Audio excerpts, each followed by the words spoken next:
Unraveling the Exclamation, Mercy Me, an English Phrase Explained. Hello, dear friends and language enthusiasts. Today, we're going to delve into a fascinating phrase in the English language, mercy me.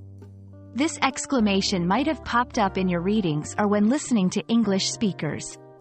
So, if you've been wondering what this phrase means and how to use it correctly, you're in the right place.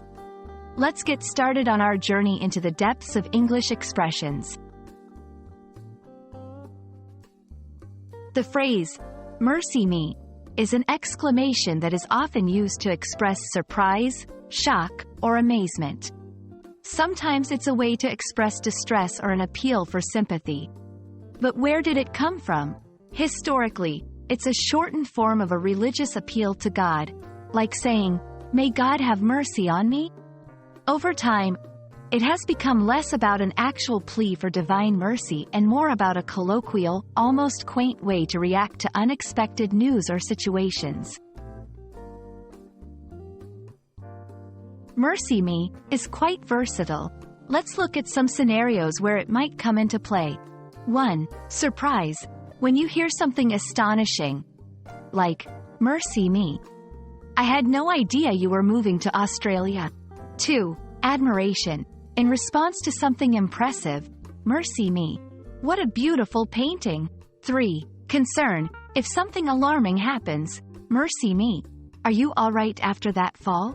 4. Mild annoyance. Sometimes in a light-hearted, almost humorous way to express exasperation.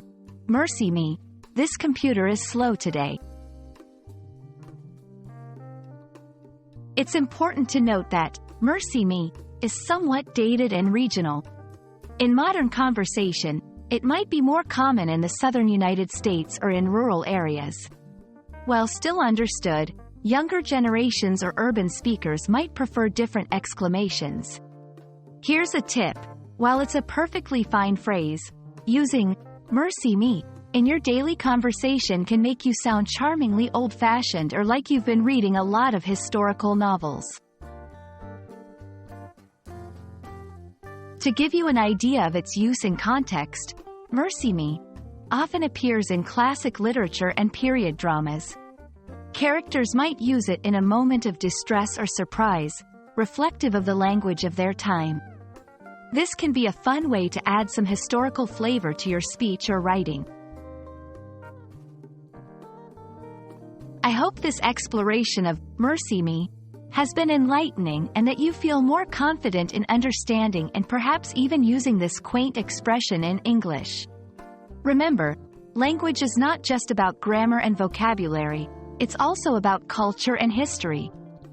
Each phrase has its own story, and now, mercy me is a part of your story too. Until next time, keep learning and stay curious.